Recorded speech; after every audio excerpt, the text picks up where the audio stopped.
Best quote by Charles Darwin.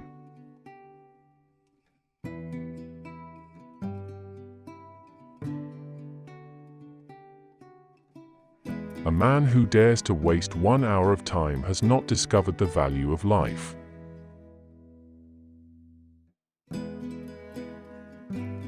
Ignorance more frequently begets confidence than does knowledge.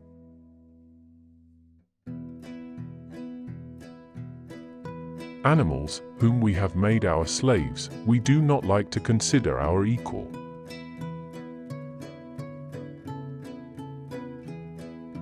Man tends to increase at a greater rate than his means of subsistence.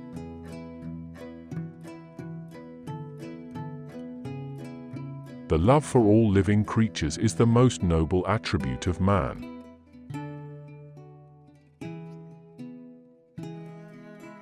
My mind seems to have become a kind of machine for grinding general laws out of large collections of facts.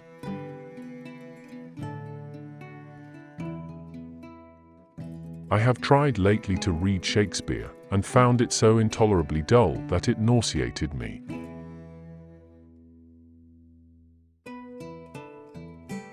On the ordinary view of each species having been independently created, we gain no scientific explanation.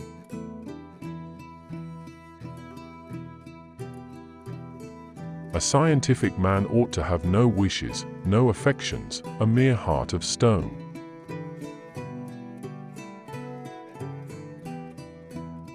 I am not apt to follow blindly the lead of other men.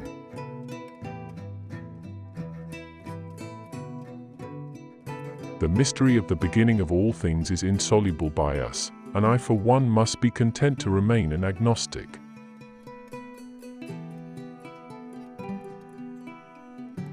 Intelligence is based on how efficient a species became at doing the things they need to survive.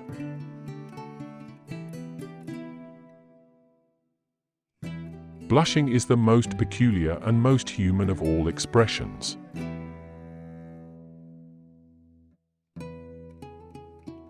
I love fools' experiments. I am always making them.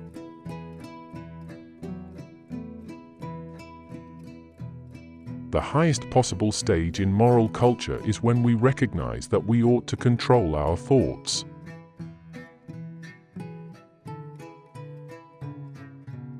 This preservation of favorable variations and the rejection of injurious variations, I call natural selection or the survival of the fittest.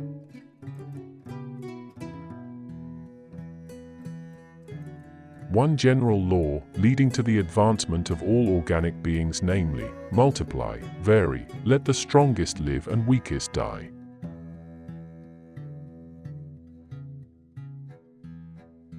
If the misery of our poor be caused not by the laws of nature, but by our institutions, great is our sin.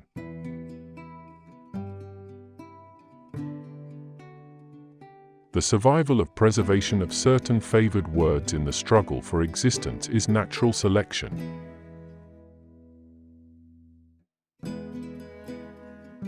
Keep steadily in mind that each organic being is striving to increase, that each at some period of its life has the struggle for life, and suffer great destruction. The war of nature is not incessant. The vigorous, the healthy, and the happy survive and multiply.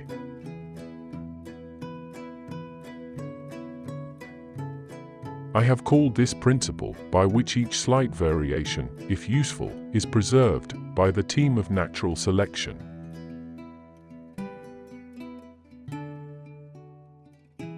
I cannot persuade myself that a beneficent and omnipotent God would have designedly created parasitic wasps with the express intention of their feeding within the living bodies of caterpillars.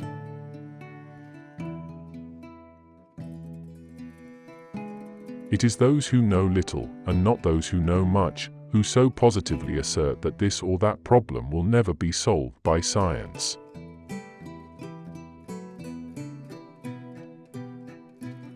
Man tends to increase at a greater rate than his means of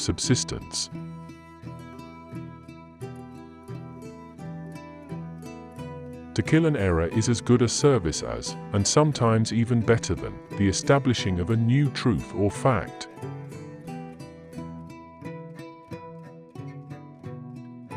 A moral being is one who is capable of reflecting on his past actions and their motives, of approving of some and disapproving of others.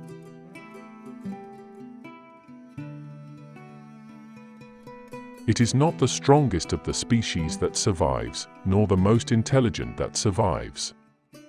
It is the one that is the most adaptable to change.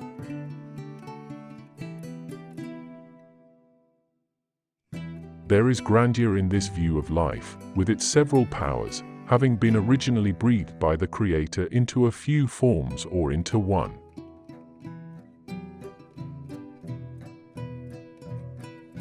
Besides love and sympathy, animals exhibit other qualities connected with the social instincts which in us would be called moral.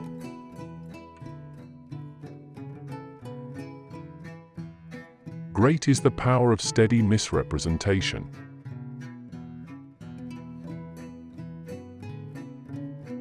I see no good reasons why the views given in this volume should shock the religious views of anyone.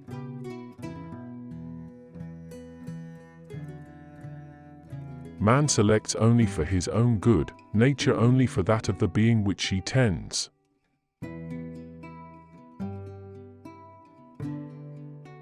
We stopped looking for monsters under our bed when we realized that they were inside us.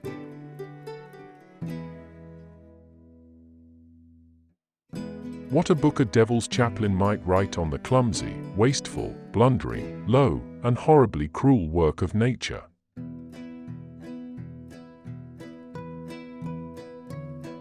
The mystery of the beginning of all things is insoluble by us, and I for one must be content to remain an agnostic.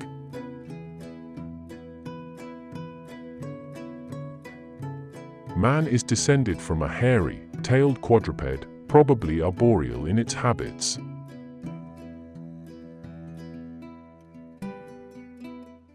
If the misery of the poor be caused not by the laws of nature, but by our institutions, great is our sin.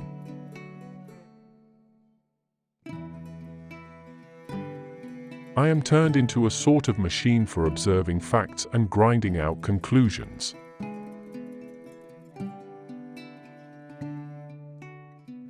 We must, however, acknowledge, as it seems to me, that man with all his noble qualities still bears in his bodily frame the indelible stamp of his lowly origin.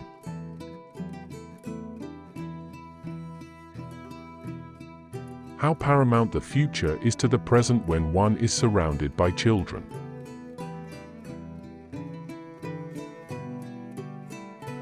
It is a cursed evil to any man to become as absorbed in any subject as I am in mine.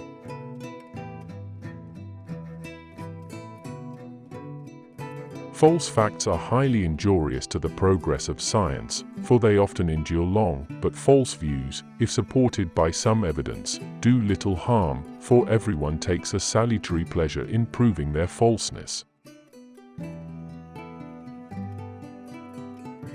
Thank you for watching. Don't forget to subscribe and check out videos you see on the screen. Have a good day.